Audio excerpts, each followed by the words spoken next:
எத்தனை கோடி மனிதர்கள் இருக்கிறார்களோ அத்தனை கோடி நியாயங்கள் கற்பிக்கப்படும். ஆனால் தர்மம் ஒன்றுதான். கௌதம புத்தர் அவர்கள் சொன்ன வார்த்தை இது. இங்கே எத்தனை கோடி மனிதர்கள் இருக்கிறார்களோ அத்தனை கோடி நியாயங்கள் கற்பிக்கப்படுகின்றது. ஆனால் தர்மம் மட்டும் ஒன்றுதான். ஒவ்வொரு மனிதனும் தன்னுடைய வாழ்வில் ஒவ்வொரு விதமான கோணங்களில்தான் சிந்தித்து கொண்டிருக்கிறான், செயல்பட்டு கொண்டிருக்கிறான். தாம் செய்கின்ற அத்துணை செயலிலும் அவன் விரும்புவது இறுதியில் இருக்க வேண்டிய அந்த தர்மத்தை பற்றிதான், உண்மையை பற்றிதான். எனவே இன்று கடவுளுடைய அழைப்பை ஏற்று இந்த அன்னையின் திருபீடத்தின் முன்னாலும் பல்வேறு இணையதளங்கள் மூலமாகவும் இந்த திருப்பலியை காண்கின்ற அனைவருடைய எண்ணங்களும் பலவாறு இருக்கலாம். ஆனால் இரக்கமும் நீதியும் நம்பிக்கையும் தான் நம் வாழ்வில் நிலைத்து நிற்க வேண்டும் என்று கொடுக்கப்படுகின்ற அழைப்பு இந்த நாளிலே நமக்கு தரப்படுகிறது. இந்த உலகம் இப்பொழுது சந்தித்து கொண்டிருக்கிற போர், அமெரிக்கா, இஸ்ராயேல், ஈரான், UAE போன்ற நாடுகளும், ரஷ்யா, உக்ரைன் போன்ற நாடுகளும் சந்தித்து கொண்டிருக்கின்ற இந்த போரின் முடிவு அமைதியாகத்தான் இருக்க வேண்டும், சமாதானமாகத்தான் இருக்க வேண்டும் என்று நாம் ஒவ்வொருவரும் விரும்புகிறோம். அந்த நீதியும் இரக்கமும் நம்பிக்கையும் நிறைந்த சமூகமாக இந்த உலகம் மாற வேண்டும் என்று எல்லோரும் நினைக்கிறோம். ஆனால் ஒரு சிலரால் மட்டுமே இந்த போர் நிர்ணயிக்கப்படுகிறது. அணு ஆயுதங்கள் இல்லாத ஒரு உலகம் வேண்டும் என்றுதான் எல்லோரும் நினைக்கின்றோம். திருத்தந்தை அவர்களின் அழைப்பு என்பது பீஸ் பி வித் யூ, எல்லோரிடத்திலும் அன்பும் சமாதானமும் நிலைந்திருக்க வேண்டும் என்று விரும்புகின்ற நம்முடைய திருத்தந்தை லியோ அவர்கள் சொல்லுகின்ற வார்த்தை ஆயுதமற்ற சமாதானத்தை இந்த மண்ணிலே நிலவ வேண்டும் என்று குறிப்பிட்டு காட்டுவதுதான். ஆயுதமற்ற சமாதானம் எப்படி கிடைக்கும் என்று பார்க்கிற பொழுது இன்றைய இறை வார்த்தைகள் நமக்கு நிறைவான உண்மைகளை கொடுக்கின்றது. மறைநூல் அறிஞர்கள், பரிசேயர்கள் இவர்கள் மோயிசன் வழியாக கடவுள் கொடுத்த சட்டத்திட்டங்களை சரியாகவும் தெளிவாகவும் பின்பற்றக்கூடியவர்கள். ஆனால் அப்படி மோயிசனுடைய சட்டங்களை நாங்கள் பின்பற்றுகிறோம் என்று சொல்லி புதினா, சோம்பு, சீரகம் போன்ற இந்த மண்ணிலே விளைகின்ற அத்துணை பொருட்களிலிருந்தும் 1/10 கடவுளுக்கு கொடுத்து நன்றி சொன்னார்கள். ஆனால் இது வெளிப்புறமான ஒரு ஆடம்பரமான செயல்பாடு. ஆனால் உங்களுடைய மனதில் நீங்கள் நிறுத்த வேண்டியது நீதி, இரக்கம், நம்பிக்கை என்றுதான் ஆண்டவர் இயேசு இன்றைய இறைவாக்கின் வழியாக சொல்லுகிறார். நீதி என்பது மனிதனை நிலைநிறுத்தும். இரக்கம் என்பது மனிதனை அணைக்கும். நம்பிக்கை என்பது மனிதனை முன்னே நடத்தும். இந்த மூன்றையும் நாம் எவ்வாறு கடைபிடிக்கிறோம், என்ன நடந்து கொண்டிருக்கிறது இந்த சமூகத்தில் என்பதனை பார்க்க உங்களை அழைக்கிறேன். நீதி, ஒரு மரத்தினுடைய ஆணி வேர் அச்சாணி வேராக இருப்பது அந்த மரத்தினுடைய ஆணி வேர். ஒரு மரம் நிலைத்திருக்க வேண்டும் என்று சொன்னால் ஆணிவேர் அதில் அதிகமாக இருக்கின்ற பொழுதுதான் அது நிலைத்து நிற்கிறது. அதுபோல நீதி நிலைத்திருக்க வேண்டும் என்று சொன்னால் நாம் செய்ய வேண்டியது ஒன்று, எனக்கு சேர வேண்டியது கிடைப்பது மட்டும் நீதி அல்ல, அடுத்தவருக்கு சேர வேண்டியதை நாம் கொடுப்பதும் நீதி. எனக்கு என்று அல்ல, பிறருக்கு என்று வாழ்கின்ற வாழ்க்கை. 2, ஒருவர் என் பெயரை பிறரிடம் சொல்லி கெடுக்காமல் இருப்பது நீதி. அடுத்தவரின் பெயரை நான் கெடுக்காமல் இருப்பதும் நீதி.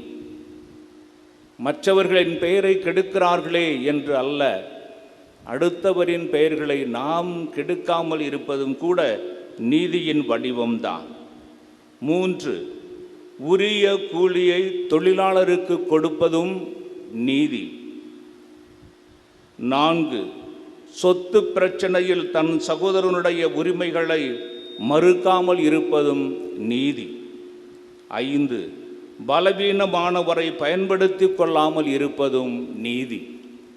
இப்படி நீதி என்ற இந்த வடிவங்களை நம்முடைய வாழ்வாக்குகிற பொழுது அங்கே அமைதியான வாழ்வு பிறக்கும். 2வதாக இரக்கம். லூக்கா நற்செய்தி அதிகாரம் 10 இறைவார்த்தைகள் 25 முதல் 37 முடிய ஒரு நிகழ்வு சொல்லப்படுகிறது. நல்ல சமாரியன் உவமை. அந்த நல்ல சமாரியன் உவமையில் ஒரு மனிதன் எருசலேமிலிருந்து எரிகோவுக்கு பயணம் மேற்கொள்ளுகிறான். வழியிலே திருடர்கள் அவனை அடித்து குற்றுயிராய் விட்டு செல்லுகிறார்கள். அதன் வழியே குரு ஒருவர் வருகிறார். அடிபட்டவனை பார்த்துவிட்டு அமைதியோடு செல்லுகிறான். லேவியன் ஒருவன் வருகிறான். அவனும் அந்த அடிபட்ட மனிதனை பார்த்துவிட்டு செல்லுகிறான். இறுதியாக சமாரியன், சமூகத்தால் விலைக்கு வைக்கப்பட்டவர்கள், சமூகத்தால் ஏற்றுக்கொள்ள முடியாத ஒரு இனம் இந்த சமாரிய இனம் என்று அந்த நாட்களிலே இருந்த சூழ்நிலை. ஆனால் இந்த சமாரியன்தான் அடிபட்டு கிடக்கிற அந்த மனிதனுக்கு உதவி செய்கின்ற ஒரு மிகப்பெரிய காரியத்தை செய்கிறான். அவனுடைய காயங்களுக்கு மருந்திடுகிறான். அவனை தூக்கி சென்று மருத்துவமனையிலே சேர்க்கிறான். மருத்துவமனையில் சேர்க்கப்பட்டு அந்த மருத்துவரிடம் சொல்லுகிறான், இவனுக்கு உரிய செலவுகள் அனைத்தையும் நான் உங்களுக்கு கொடுத்து விடுகிறேன் என்று சொல்லுகின்ற ஆழமான இரக்கத்தை அந்த மனிதன் வெளிப்படுத்துகிறான். ஆனால் அங்கே நடந்த குருவும் லேவியரும் அந்த இரக்கத்தை புரிந்து கொள்ளாமல் இருக்கிறார்கள். இப்படிப்பட்ட இரக்கத்தை தான், இந்த சமாரியனுடைய அந்த பண்பை தான் நாமும் கற்றுக்கொள்ள வேண்டும் என்று இந்த இரக்கம் நமக்கு சொல்லிக் கொடுக்கிறது. நம்பிக்கை. அன்னை தெரேசா அவர்கள் கொல்கத்தா நகரின் வீதிகளிலே நடந்து வந்த பொழுது அவர் செல்லுகின்ற இடங்களிலெல்லாம் முதியவர்களையும் உடல் ஊனமுற்றவர்களையும் தொழுநோயாளர்களையும் அனாதை குழந்தைகளையுமாக தேடி தேடி சென்று அரவணைத்த தாய்தான் அன்னை தெரேசா அவர்கள். அப்படி அவர்கள் தேடி அலைந்து கொண்டு வந்த அத்துணை பேருக்கும் நிறைவான மருத்துவத்தையும் நல்ல அன்பையும் வெளிப்படுத்துகின்ற தாயாக அன்னை தெரேசா அவர்கள் இருக்கிறார்கள். ஒரு முறை உடலெல்லாம் புண்ணாகி கிடந்த ஒரு மனிதனை தூக்கி எடுத்து வந்து அவனுடைய புண்களுக்கெல்லாம் துடைத்து மருந்து போடுகின்ற அந்த நேரத்தில் அந்த மனிதர் கேட்டாராம், அம்மா நீங்கள்தான் கடவுளா என்று. இயேசுவில் அருமையானவர்களே, நம்முடைய அன்னை தெரேசா அவர்களுடைய முகம் நம்பிக்கையின் முகம். அவருடைய முகத்தை பார்க்கின்ற பொழுது நம்பிக்கை வாழ்க்கையிலே பிறந்திருக்கிறது என்பதுதான் உண்மை. எனவே நாமும் நம்முடைய முகங்களில் இந்த நம்பிக்கையின் முகங்களை வெளிப்படுத்த வேண்டும் என்று இன்றைய நாளிலே இந்த இறைவாக்கு நமக்கு அழைப்பு கொடுக்கின்றது. நற்செய்தியை மீண்டும் பார்க்கிற பொழுது சட்ட வல்லுநர்கள், அந்த பரிசேயர்கள், மறைநூல் அறிஞர்கள் இவர்கள் செய்வது என்ன? குருட்டு வழிகாட்டிகளாக இருக்கிறார்கள்.